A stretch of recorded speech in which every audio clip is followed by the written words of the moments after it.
కొండా సురేఖ ఎపిసోడ్లో మరో కీలకమైన డెవలప్మెంట్. ఈ వివాదంపై TPCC discipline committee chairman Mallu Ravi report ready చేసినట్లు సమాచారం. పార్టీలో జరిగిన పరిణామాలు, నేతల మధ్య వచ్చిన వివాదం, కొండా సురేఖపై వచ్చిన ఫిర్యాదులు, ఆరోపణలు, ఇలా మొత్తం ఇష్యూపై రిపోర్టు సిద్ధం చేసినట్టు తెలుస్తోంది. త్వరలోనే ఈ రిపోర్టును ఏఐసీసీ డిసిప్లిన్ కమిటీకి, తెలంగాణ కాంగ్రెస్ ఇన్ఛార్జి మీనాక్షి నటరాజన్కు, టీపీసీసీ చీఫ్ మహేష్ కుమార్ గౌడ్కు అందించబోతున్నట్లు సమాచారం. రిపోర్ట్లో ఏముంది, సురేఖపై ఎలాంటి చర్యలు తీసుకోవాలని సిఫారసు చేశారు అన్న దానిపైనే ఇప్పుడు కాంగ్రెస్లో హాట్ డిస్కషన్ జరుగుతోంది. ఇప్పటికే మాటల యుద్ధంతో హీట్ పెరిగింది. ఇప్పుడు డిసిప్లిన్ కమిటీ రిపోర్టుతో ఈ ఎపిసోడ్ ఎటు టర్న్ తీసుకుంటుందో చూడాలి. కొండా సురేఖ అంశంపైన కాంగ్రెస్ అధిష్టానం చాలా సీరియస్గా ఫోకస్ చేసినట్టుగా కనిపిస్తోంది. ఆల్రెడీ క్రమశిక్షణ కమిటీ చైర్మన్ మల్లు రవి ఒక రిపోర్టు రెడీ చేశారనేది ఈ సమయానికి తెలుస్తున్నటువంటి సమాచారం. మా ప్రతినిధి రాజిరెడ్డి మరింత సమాచారం అందిస్తారు. రాజిరెడ్డి, కొండా సురేఖ వ్యవహారంలో అంటే ఇప్పుడు కొండా సుస్మిత చేసిన వ్యాఖ్యలు, గతంలో కొండా సురేఖ కొన్ని చేసినటువంటి కామెంట్స్ నేపథ్యంలో టోటల్గా ఒక రిపోర్ట్ రెడీ చేశారని తెలుస్తోంది. సో ఎప్పుడు దీనిపైన ఒక డెసిషన్ వచ్చే అవకాశం ఉంది? దీనిలో నెక్స్ట్ స్టెప్స్ ఏముండబోతున్నాయి?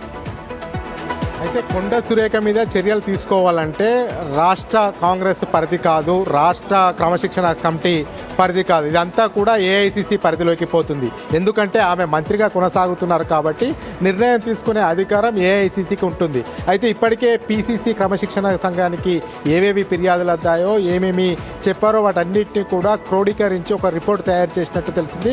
ముఖ్యంగా ఎమ్మెల్యేల డిమాండ్ ఏంటి, ఎమ్మెల్యేలు ఆమె పైన అసంతృప్తి వ్యక్తం చేసిన విధానము, వాళ్ళ కూతురు ఈమెకు తెలిసే మాట్లాడిందని వివరించినటువంటి తీరు, అంతేకాకుండా కొండా సురేఖ వాళ్ళ కూతురు అనుచితంగా ముఖ్యమంత్రి రేవంత్ రెడ్డి పైన అనుచిత వ్యాఖ్యలు చేసినా కానీ ఆమె ఖండించలేని విధానాన్ని అన్నిటినీ కూడా ఎక్స్ప్లెయిన్ చేస్తూ ఈ యొక్క క్రమశిక్షణ కమిటీ చైర్మన్ ఒక రిపోర్ట్ తయారు చేసినట్టు తెలుస్తుంది. ఎంతమంది ఎమ్మెల్యేలు ఆమెకు వ్యతిరేకంగా మాట్లాడారు, ఎంతమంది కాంగ్రెస్ నాయకులు ఆమె పైన చర్యలు తీసుకోమని చెప్పారు, ఆమె ఏం మాట్లాడింది, అదేవిధంగా ఆమె ఇచ్చిన రాష్ట్ర కాంగ్రెస్ నుంచి జరగాల్సినటువంటి చేయాల్సిన రిపోర్ట్స్ అన్ని రెడీ చేశారు. నెక్స్ట్ ఏఐసీసీకి పంపిస్తామని చెప్తున్నారు.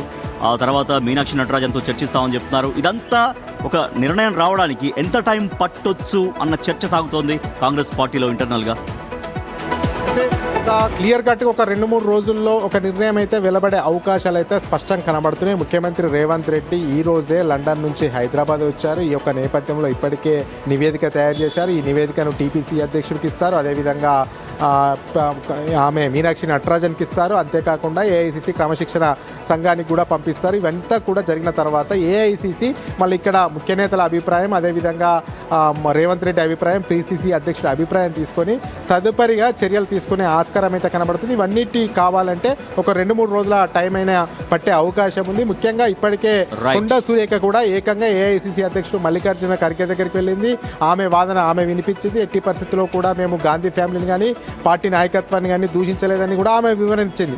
ఏమున్నా కానీ నువ్వు అక్కడే చెప్పుకోవాలి అనేది కూడా కొండా సురేఖకు ఏఐసిసి అధ్యక్షుడు మల్లికార్జున ఖర్గే సూచించారు. ఈ యొక్క నేపథ్యంలో ఈ నిర్ణయం ఏ రకంగా ఉండబోతుంది అనేది కూడా ఉత్కంఠ నెలకొంది. ఎందుకంటే అత్యంత స్పీడ్గానే మల్లు రవి రిపోర్టు తయారు చేసినట్లు మనము చెప్పుకోవచ్చు. ఈ యొక్క నివేదిక ఏఐసిసికి అందిన తర్వాత ఏ నిర్ణయం తీసుకుంటారు అనేది కూడా ఒక రకమైనటువంటి ఉత్కంఠ అయితే రాష్ట్ర వ్యాప్తంగా నెలకొందని చెప్పుకోవచ్చు. Rajesh, right, thank you Rajireddy. Konda Surekha episode పైన ఒక రిపోర్ట్ అయితే రెడీ అయింది. క్రమశిక్షణ కమిటీ చైర్మన్ మల్లు రవి ఓ రిపోర్ట్ రెడీ చేశారు. ఆ రిపోర్ట్ ని ఏఐసిసి కూడా పంపించబోతున్నారు.